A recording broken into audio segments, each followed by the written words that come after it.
В эфире телеканала «Итоги дня», в студии Марфирина Алексеева. Здравствуйте. В итоге сначала о выпусках и основных темах. На территории Якутии закрыли 2 ледовые переправы. Озвучим какие. Реки Якутии в этом году могут вскрыться на 10 суток раньше, чем обычно. Расскажем о предпринимаемых мерах. В Якутске провели ход ремонтно-строительных дорожных работ. Расскажем, на каких участках производятся работы. Эстафета огня игр «Дети Азии» преодолела более 22 тысяч километров по Якутии. О том, где побывал огонь игр. Стартовала продажа билетов на церемонию открытия игр «Дети Азии». Расскажем о программе церемонии. В Якутск прилетел герой России Николай Соболев. Майор Вооруженных сил России прибыл в отпуск на 2 недели. Как рассказал сам офицер, в последний раз он был в столице республики в 2011 году и первым делом отправится на экскурсии по городу. Николай Соболев окончил столичную школу номер 3, после окончания которой получил образование в Дальневосточном высшем общевойсковом командном училище.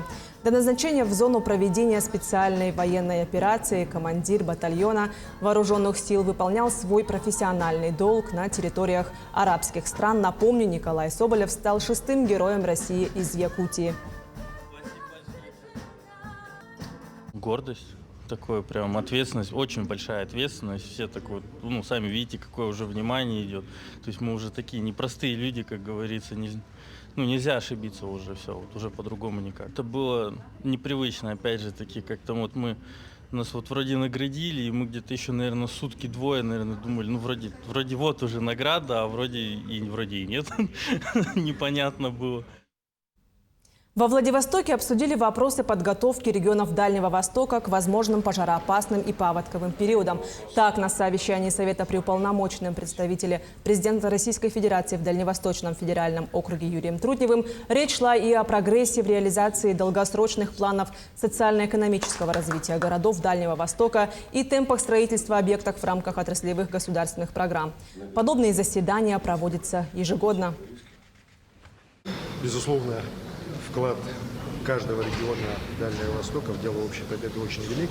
И главное, что сегодня наши ребята мужественно, героически защищают нашу Родину, и мы должны их обязательно поддерживать, в том числе через предприятия, которые будут выпускать продукцию, востребованную нашими военными.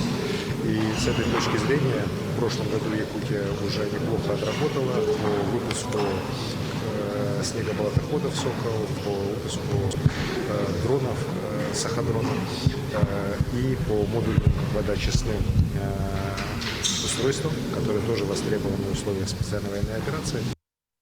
В Якутии ожидают сложный пожароопасный сезон. По прогнозам синоптиков, лето в республике будет жарким.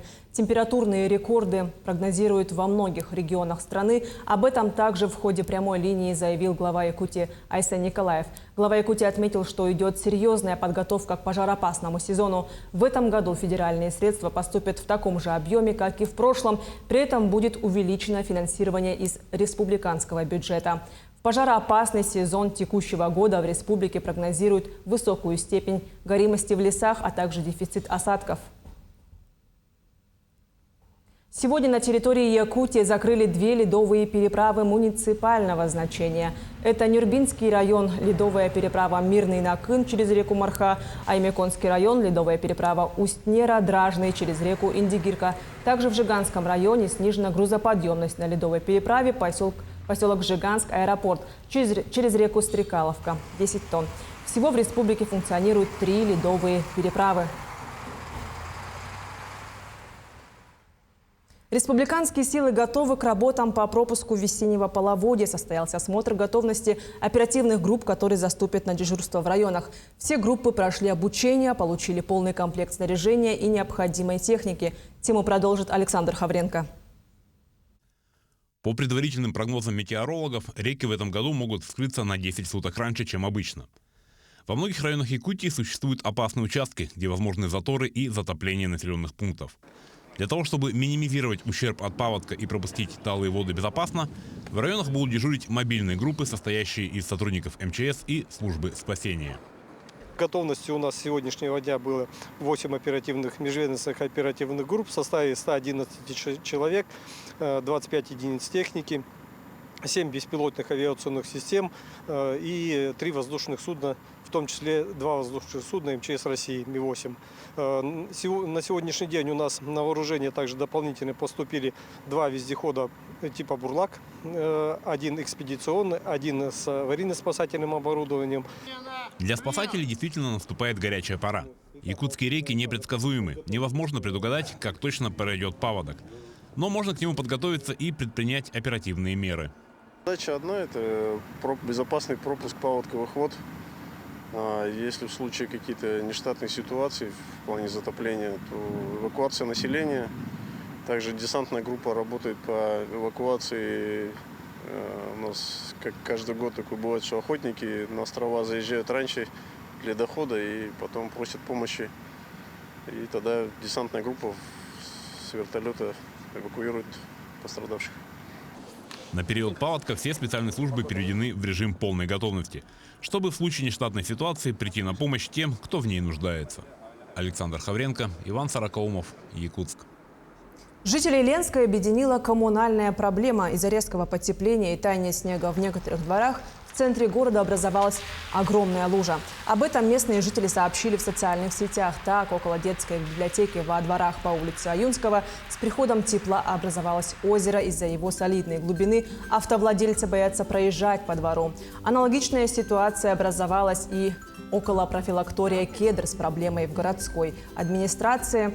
Пообещали справиться за пару дней. На сложных участках установили насосы для откачки воды. При активной оттайке, конечно, эта откачка эффекта большого не дает, как показала вчера практика на Кедре, потому что машины градсервиса помогали нам, и наш подрядчик выезжал, но, к сожалению, такого эффекта это не дало. Градсервис по нашей просьбе вчера установил в конце рабочего дня помпу, и откачивали аж до 11 часов. И вот лужу, конечно, удалось уменьшить. Эти тропы, по которым люди ходят, подсохли. Но все равно лужа разделилась на 2 уже небольшие. От крыльца ее удалось отвести. Но, тем не менее, проблема еще остается. Вот, по капитану мы тоже сегодня будем откачивать. В Якутске проверили ход ремонтно-строительных дорожных работ. Так были осмотрены участки дорог в Гагаринском, Строительном, Сайсарском и Октябрьском округах. Всего на сегодняшний день реконструкция ведется на 19 объектах. Подробнее расскажет Тимур Калмогоров. На улице Макаренко в рамках капитального ремонта проходят работы по замене грунта. К работе привлечены экскаватор, бульдозер, каток и бригада из 6 человек. На сегодняшний день заменена грунтовая поверхность протяженностью более 200 метров. Сдать объект планируется в ноябре текущего года. Все говорят, здесь давно уже стоит вода. Во всех домах вот уже утопленные, там везде вода стоит. Люди с домов уже воду выбрасывают на дорогу, все, тоже проблемно там. Как раз сейчас уже весна, вот оттайка идет, все заполняет. Это трудности мы еще потихоньку исправляем. Реконструкция улиц Якутска возобновилась с наступлением комфортных температурных условий вместе с поставкой необходимых ресурсов. Дмитрий Садовников отметил, что при работе на объектах были учтены прошлогодние ошибки. Подрядными организациями работа организована уже с конца прошлого года. Сегодня с уст подрядных организаций работа уже начата с марта. Это расчистка снега, завоз инертных материалов. И сегодня мы видим, что действительно материалы уже есть. И заказчик это подтверждает. Надеемся, что по графику работы будут организованы и тоже надеюсь, что уложатся. Общая протяженность отремонтированных дорог составит более 35 километров. Срок завершения ремонтных работ назначен на текущий год. Кроме того, ведутся реконструкционные работы вне нацпроекта, протяженность дорог которых составляет 9 километров. По итогу, к концу 2024 года в нормативное состояние будет приведено 80% дорог столицы. Тимур Калмогоров, Джулустан Иннокентьев, Якутск. Определен лучший участник проекта «Местные кадры в промышленность». По итогам мероприятия прошлого года, в 2023 году, в рамках проекта «Местные кадры в промышленность» трудоустроили более 11 тысяч человек, постоянно проживающих в Якутии, большая часть из которых молодежь до 35 лет. По направлению промышленность и энергетика лидерами этого года стали ПАО «Якутская топливно-энергетическая компания», группа компании «Селигдар» и компания «Колмар». А по направлению строительная отрасль, транспорт и дорожное хозяйство – ПАО «Ленское объединенное речное пароходство», «Железные дороги Якутии» и «Жатайская судоверфь». В Якутске состоялось заседание Республиканской трехсторонней комиссии по регулированию социально-трудовых отношений. Заседание приурочено к грядущему Дню Республики и Дню труда и весны. На нем были рассмотрены 3 главных вопроса. Реализация указов главы, проведение первомайской акции и поддержка работников с семейными обязанностями. При комиссии присутствовали 10 лучших трудовых династий. Это представители отраслей образования, культуры, социального обеспечения, угольной промышленности, сельского хозяйства и оленеводства. Общий трудовой стаж династий составляет от 170 до 330 лет. Все они были включены в Книгу лучших трудовых династий Якутии. Наша династия началась с 1930 года с началом открытия школы в селе Кентик Верхневлюского улуса. Стаж нашей династии 188 лет. Сейчас работают наши дети, внуки.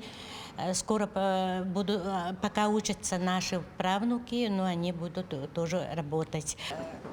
Мы очень рады, что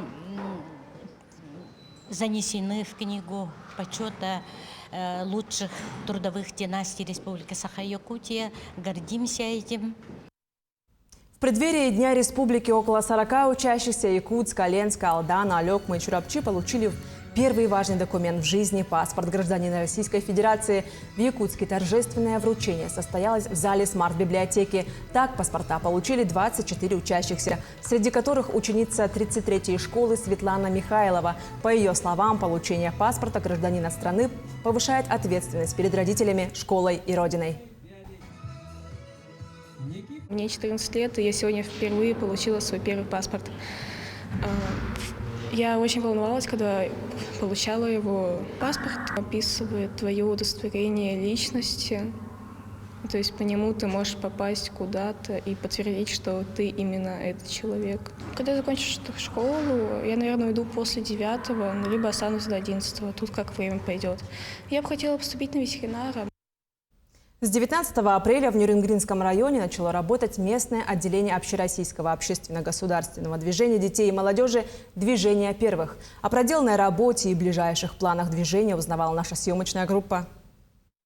Несмотря на то, что движению первых в Нюрнгринском районе чуть больше 1 года, оно с каждым днем приобретает все большую популярность среди детей и молодежи района. Уже более 2000 юных нюрнгринцев стали его участниками, чтобы найти себе друзей, близких по убеждениям, увлечениям и интересам. Движение первых аккумулирует все направления, которые были бы интересны детям и молодежи. Ну, по сути дела, вот сейчас в движении существует 12 направлений, к которым существуют свои определенные флагманские проекты. И как раз вот я озвучила, да, что на съезде, на встрече с главой нашего государства эта проблема, ну, она может быть такая, не проблема даже, да, а вот эта реалия была озвучена о том, что много движений, давайте создадим одно цельное, большое. Перед участниками движения первых открываются большие возможности для самореализации и успеха. Ведь участники движения действуют как одна команда, помогая друг другу в учебе, труде, поиске и раскрытии таланта каждого. Я участвую в движении первых, потому что себя можно попробовать по 12 направлениям в различных сферах. Есть конкурсы и мероприятия. В тех конкурсах, в которых я поучаствовала, я побывала в различных местах, которых бы 100% никогда бы не посетила. Проекты юнатов первых, в которые я только начинаю участвовать, и они скоро как раз-таки откроются. И у нас конкурс на лучшую первичку. Там я сейчас участвую активно. Движение первых – это сотни уникальных программ воспитания и становления личности, активного и ответственного молодежного сообщества. И большинство вступивших в движение первых открывает в себе новые таланты. Сам по себе человек я творческий. И хотелось проявить себя с более новой стороны, и движение первых помогло мне с этим. Я узнал много нового, я узнал себя с новой стороны, как ни странно. Я набрался опыта в проведении мероприятий. В движении первых каждый человек может проявить себя. Путем участия в различных конкурсах, где найдется обязательно тема, которая подойдет именно тебе. Быть первыми одновременно и легко, и трудно. Главное, что движение первых – это источник дружбы для каждого из участников. Иван Лазаренко, Вадим Барашков, Захар Головин, Нерюнгри. Якутск встретил артистов театра оперы и балета, прилетевших из Астаны. Так, на сцене Астана-балет и Казахского национального академического театра оперы и балета имени Абая якутские солисты представили гостям и жителям оперу «Нюргун-Ботур».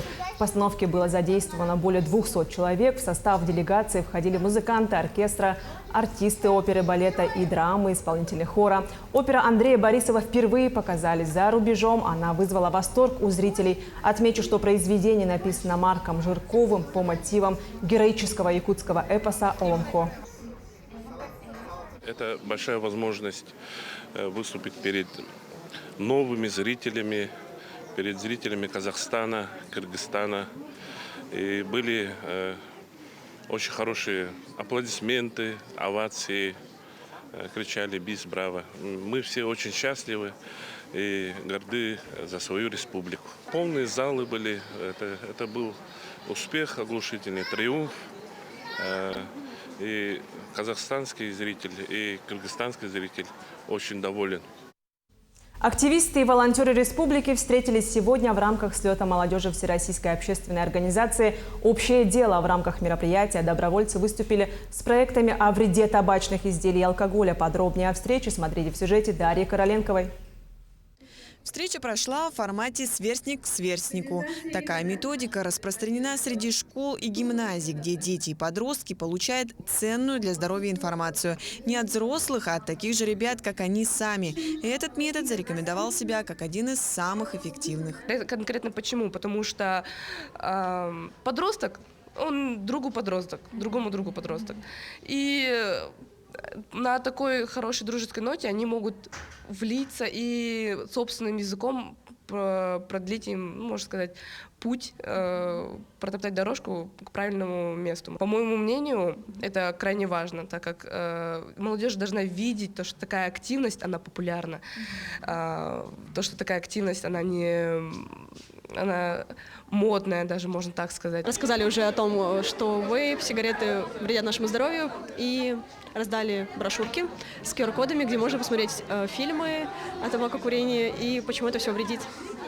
Чтоб люди, они понимают опасность табакокурения, но при этом не пытаются как-то предпринять какие-то действия. А мы хотим их направить. В последние годы у части молодежи пользуются популярностью электронные сигареты. Эксперты отмечают, что вреда от них ничуть не меньше, чем от обычных табачных изделий. Дело в том, что мы понимаем, что сегодня такое время, что все время на рынок выходят какие-то определенные нововведения, новые электронные сигареты, какие-то электронные гаджеты, курительные. И очень сложно нашему обществу этому как-то противостоять. Поэтому как раз ребята внутри школ, проводя такую работу, они как раз делают огромную работу, которую не может, например, на уровне государства, на уровне школы так системно и комплексно организовать.